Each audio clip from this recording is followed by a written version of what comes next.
När jag var barn hade jag många sysslor varje dag. Min mamma skrek, Kathleen, det är dags att mata hästarna. Eller, var vänlig, klipp gräset innan det regnar.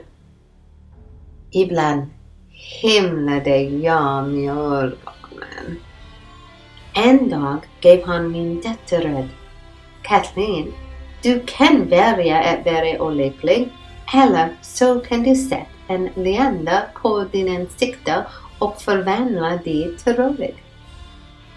Något kul? Jag var tvungen att testa hennes teori. Hon hade rätt. Genom att bära en stor leende lärde jag mig till att ha kul.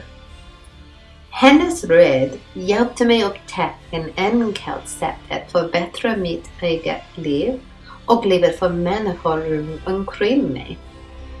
Men har förändrat. Varför? Jag gräver upp information om detta. Detta är vad jag upptäcker. Storleken här betydelse. Den första studien kommer från 30 år forskning vid UC Berkeley.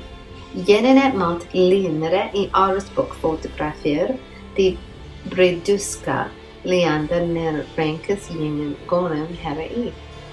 Lika upplängd giftmål, allmänna välfinnen och allmän lycka, och hur mycket de inspirerade andra människor. Vem skulle vilja lära andra? Mera. Nästa studie kom jag funnit studeras bilder tecknade av baseballspelare i 1952. De som lag mest har överlevt deras leander mot svårigheter man 7 år.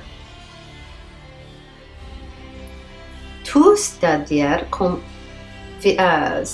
vid Uppsala University bekräftade att andra människors leenden kan uttrycka kontroll vi har över våra egna ansiktsmuskler. Tvingar oss att le. Det visar också att det är väldigt svårt att ringa pannan när man tittar på någon som ler. Om ni ler så kan du förbättra din önska.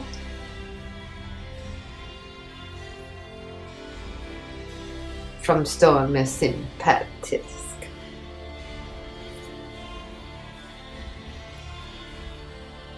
Sänka blodtrycket.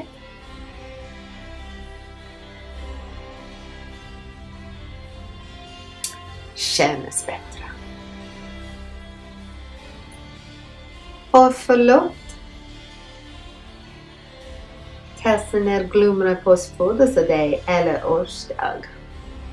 Men hjälpa dig själv och andra lever längre och friskare liv.